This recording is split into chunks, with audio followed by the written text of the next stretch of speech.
வணக்கம் மக்களே. நம்ம கார்த்திக் கதையில் டிசம்பர் 27 என்ன நடக்க போகுது அப்படிங்கிறத பற்றி தாங்க இந்த வீடியோவில் இப்போ நம்ம பார்க்க போகிறோம். இந்த வீடியோவுக்கு மறக்காமல் லைக் பண்ணிக்கோங்க.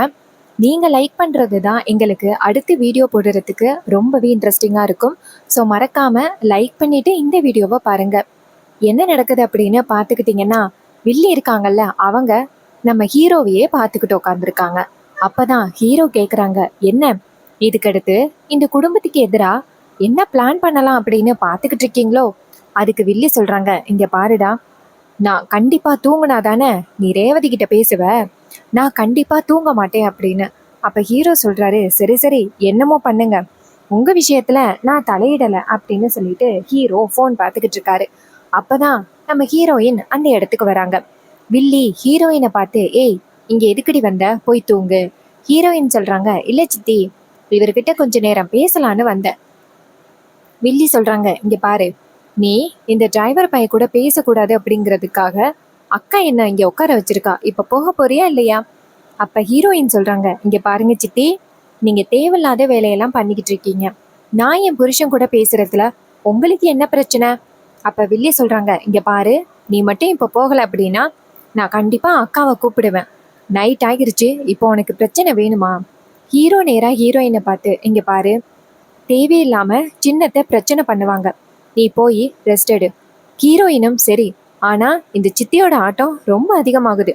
இங்க பாருங்க சித்தி, நீங்க வந்துட்டு என்ன போன்னு சொன்னதுனால நான் இந்த இடத்த விட்டு போகல.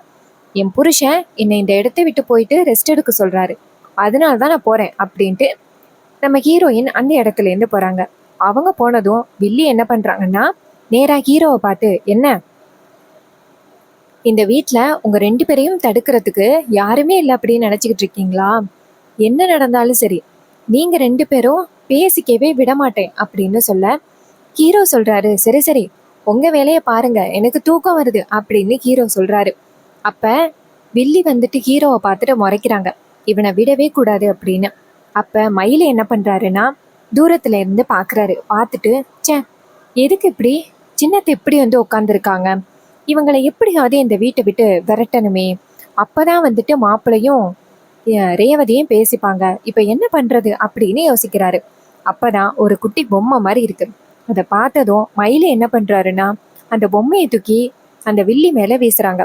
வீசிட்டு பேய் மாதிரி சத்தம் போடுறாங்க. இது கேட்டதும் வில்லிக்கு ரொம்ப அதிர்ச்சி. வில்லி ஹீரோவை பார்க்க, ஹீரோ செம்ம சூப்பரா தூங்கிட்டு இருக்காரு. அப்ப வில்லி நினைக்கிறாங்க, இவன் தூங்கிட்டு இருக்கான், அப்புறம் யார் இந்த வேலையை பண்றது அப்படின்னு பயம் அதிகரிக்குது.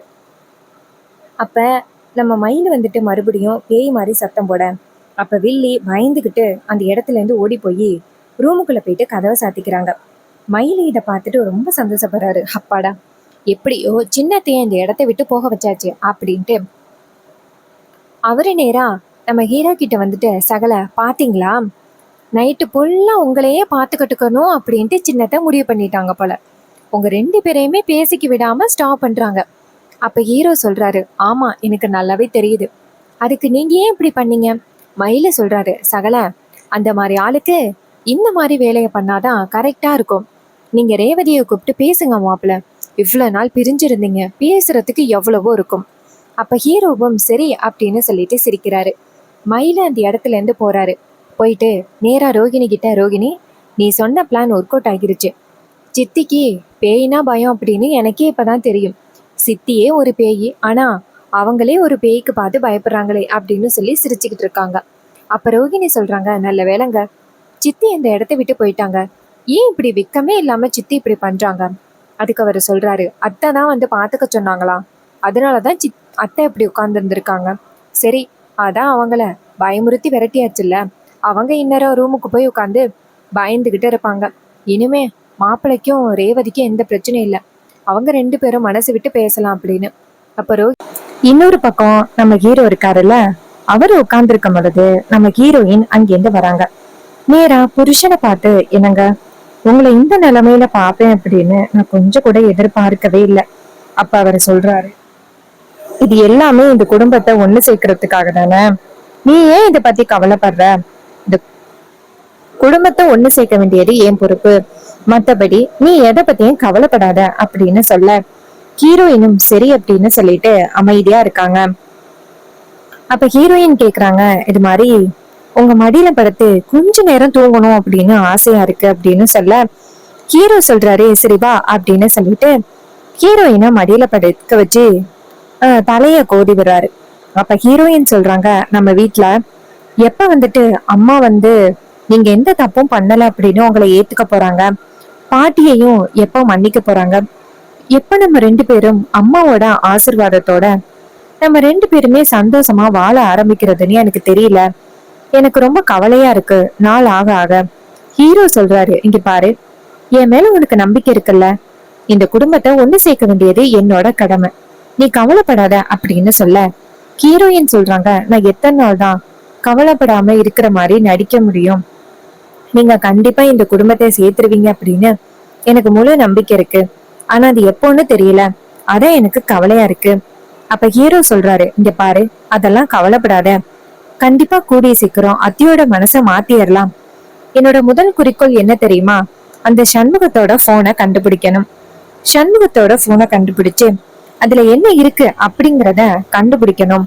கண்டிப்பா அவரு நமக்கு ஆதரவா ஏதோ ஒரு ஆதாரத்தை விட்டுட்டு போயிருக்காரு அப்படின்னு மட்டும் நல்லா தெரியுது.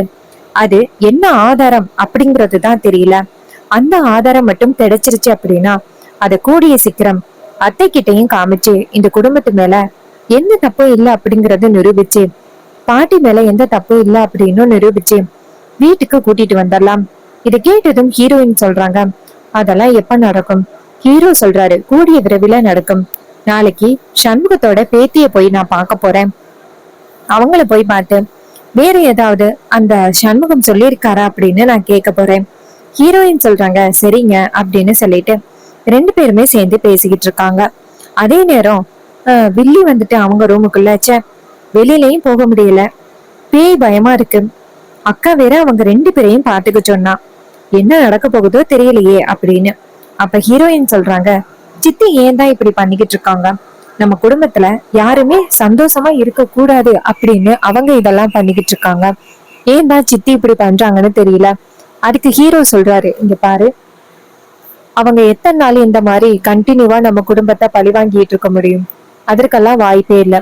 கூடிய சீக்கிரம் வந்துட்டு எந்தவித இவங்க பண்ற எல்லா அநியாயத்தையும் அத்தை கிட்ட நிரூபிச்சு அவங்கள கூடிய சீக்கிரம் இந்த வீட்டை விட்டு விரட்டிடுவேன். சோ நீ எதுக்குமே கவலைப்பட வேண்டிய அவசியமே கிடையாது, நீ ஃப்ரீயா ரிலாக்ஸா இரு. ஹீரோயினும் சரிங்க அப்படின்னு சொல்லிட்டு தூங்குறாங்க.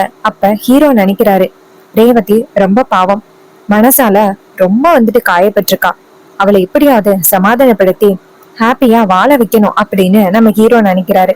அப்போ ஈஸ்வரி இருக்காங்கல்ல, அவங்க தூங்கி முழிச்சு காலையில வெளியில வராங்க. வெளியில வந்து பார்த்தா ஹீரோயின் ஹீரோவோட மடியில படுத்து கிடக்கிறத பார்த்துட்டு ரொம்ப அதிர்ச்சி ஆகுறாங்க. ஏ ரேவதி அப்படின்னு சத்தம் போட, ஹீரோயின் அவங்க அம்மாவை பார்த்துட்டு ஹீரோ மடியில இருந்து எந்திரிக்காம என்னம்மா என்னாச்சு அப்படின்னு கேட்க, அப்ப ஈஸ்வரி செம்ம டென்ஷன் ஆகி ரேவதிய ஓடி வந்து இழுக்கிறாங்க. ரேவதி எந்திரிச்சு உட்காந்துக்கிட்டு, என்னமா பிரச்சனை உங்களுக்கு அப்படின்னு சொல்ல, ஈஸ்வரி சொல்றாங்க, என்ன பண்ற, இந்த டிரைவர் பையலோட மடியில படுத்து கிடக்குற, இவ்வளவு தைரியம் இருந்தா இப்படி பண்ணுவ.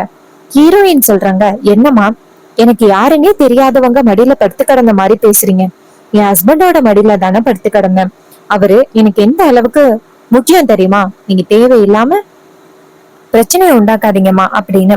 வீட்டுல சத்தம் கேக்குறத பாத்துட்டு எல்லாரும் அந்த இடத்துக்கு வராங்க. வில்லியும் அந்த இடத்துக்கு வராங்க. வந்துட்டு, அக்கா என்னாச்சுக்கா அப்படின்னு சொல்ல, ஈஸ்வரி கேக்குறாங்க, ஏய் உன்னை என்னடி செய்ய சொன்ன, இவங்க ரெண்டு பேரையும் பாத்துக்க சொன்னேன்னு.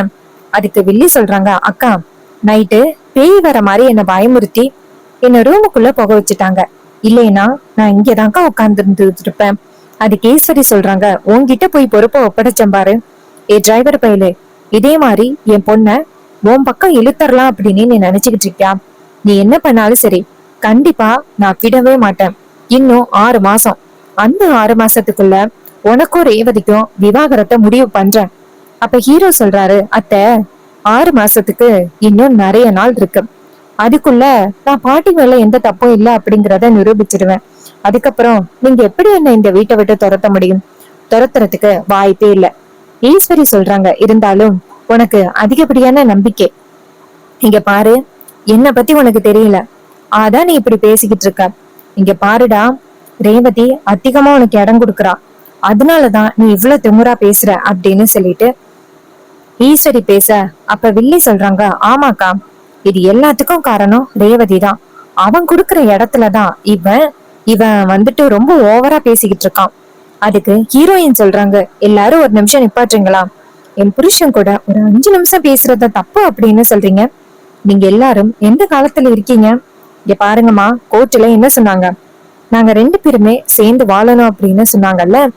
நாங்க 2 பேருமே சேர்ந்து வாழ்றதுக்கு முடிவு பண்ணிருக்கோம். ஆனா நீங்க எங்க 2 பேரையுமே பிரிச்சு விடுறதுக்கு சொல்றீங்க. இங்க பாருங்க, நீங்க என்ன பேசினாலும் சரி, நான் கண்டிப்பா இவரை விட்டு பிரியறதுக்கு வாய்ப்பே இல்ல. அத முதல்ல ஞாபகத்துல வச்சுக்கோங்க அப்படின்னு சொல்ல ஈஸ்வரி செம்ம டென்ஷன் ஆகுறாங்க. ராஜா சொல்றாரு, ஈஸ்வரி, இந்த மாதிரி நீ தேவையில்லாம கோவப்படுறது கொஞ்சம் கூட நியாயமே இல்ல. போயிட்டு ரெஸ்ட் எடு அப்படின்னு சொல்ல ஈஸ்வரி கோவமா அந்த இடத்துல இருந்து ரூமுக்கு போறாங்க. அப்போ வில்லி நேரா ஈஸ்வரி கிட்ட போயிட்டு, பாத்தியாக்கா, வர வர உன் பொண்ணு உன் பேச்ச கொஞ்சம் கூட மதிக்கிறதே இல்ல. இப்ப எல்லாம் அவ அந்த டிரைவர் பயலோட பேச்சு கேட்டுக்கிட்டு இப்படி எல்லாம் பண்ணிக்கிட்டு இருக்கா. ஈஸ்வரி சொல்றாங்க, ஆமாண்டி, எல்லாத்துக்கும் அந்த டிரைவர் பையதான் காரணம். அவன் பேச்சு கேட்டுக்கிட்டுதான் இப்போ என் பெத்த பொண்ணு என்னையவே வெறுக்கிறா. அதுக்கு வில்லி சொல்றாங்க, அக்கா, இதை இப்படியே வேடிக்கை பார்த்துக்கிட்டு இருக்க போறியா, இல்ல உன் பொண்ணுக்கு புத்திமதி சொல்லி அவளை உன்னை விட்டு விலகி போகாம பாதுகாக்க போறியா?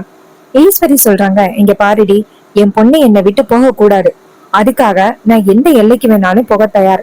அதுக்கு வில்லி சொல்றாங்க, அக்கா, அப்போ ரேவதிய அந்த டிரைவர் பைக்கிட்ட இருந்து பிரிக்கணும். அதுக்காக ஏதாவது பண்ணு.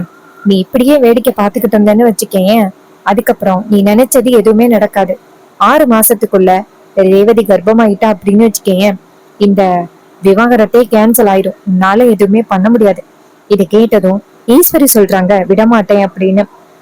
இன்னொரு பக்கம் நம்ம ஹீரோ நேரம் ரூமுக்கு போனதும் நம்ம ஹீரோயின் சொல்றாங்க, எங்க அம்மா அந்த மாதிரி சத்தம் போட்டதுக்கு நான் மன்னிப்பு கேட்டுக்கிறேன். ஹீரோ சொல்றாரு, ரேவதி, நீ எதுக்கு மன்னிப்பு கேக்குற?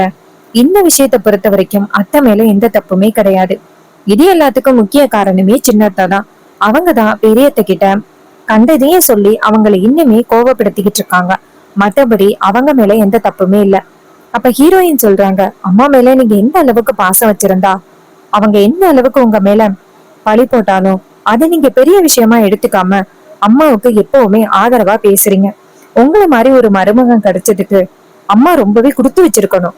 ஆனா அவங்க கொஞ்சம் கூட புரிஞ்சுக்காம சித்தியோட பேச்சு கேட்டுக்கிட்டு இப்படி எல்லாம் பண்ணிக்கிட்டு இருக்காங்க. அதுக்கு ஹீரோ சொல்றாரு, சரி விடு, எது நடக்கணும்னு இருக்கோ அதான நடக்கணும். பட் இன்னைக்கு வந்துட்டு சண்முகத்தோட பேத்தி இருக்காங்கல்ல, அவங்கள பார்க்க போறேன். அவங்க கிட்ட இருந்து ஏதாவது எனக்கு நியூஸ் கிடைக்கும் அப்படின்னு பாப்போம். அவங்க மட்டும் நமக்கு சாதகமா ஏதாவது ஒரு விஷயத்த சொல்லிட்டாங்க அப்படின்னா, சோ அந்த விஷயத்தை பயன்படுத்தி எப்படியாவது நம்ம குடும்பத்தை சேர்த்தரலாம். இது கேட்டதும் ஹீரோயின் சொல்றாங்க, சூப்பருங்க அப்படின்னு சொல்லிட்டு ரொம்ப ஹாப்பியா பேசிக்கிட்டு இருக்காங்க.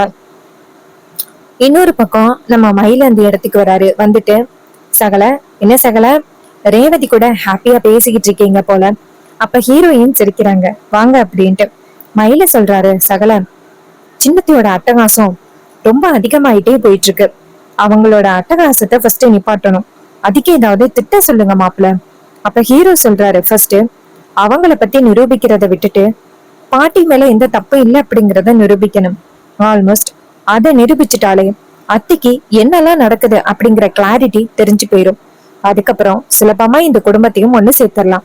என்ன சொல்றீங்க அப்படின்னு சொல்ல அவங்களும் சரி அப்படின்னு சொல்றாங்க. நம்ம ஹீரோ வந்துட்டு அந்த சண்முகத்தோட பேத்தியை சந்திச்சு ரொம்ப முக்கியமான ஒரு ஆதாரத்தை கலெக்ட் பண்ண போறாரு. அந்த ஆதாரம் தெரிஞ்ச பிறகு நம்ம ஹீரோ என்ன பண்ண போறாரு அப்படிங்கிறத நம்ம பொறுத்திருந்து பார்க்கலாம். இதே மாதிரி இன்னுமே அப்டேட்ஸ் வேணும் அப்படின்னு நினைச்சீங்கன்னா நம்ம சேனலை மறக்காம சப்ஸ்கிரைப் பண்ணிக்கோங்க. பக்கத்துல உள்ள பெல் ஐகானையும் கிளிக் பண்ணி ஆல்னு செட் பண்ணிக்கோங்க. அப்பதாங்க அடுத்த வீடியோ போடும் பொழுது உங்களுக்கு நோட்டிபிகேஷன் வரும், பார்க்கலாம். தேங்க்யூ ஃபார் வாட்சிங்.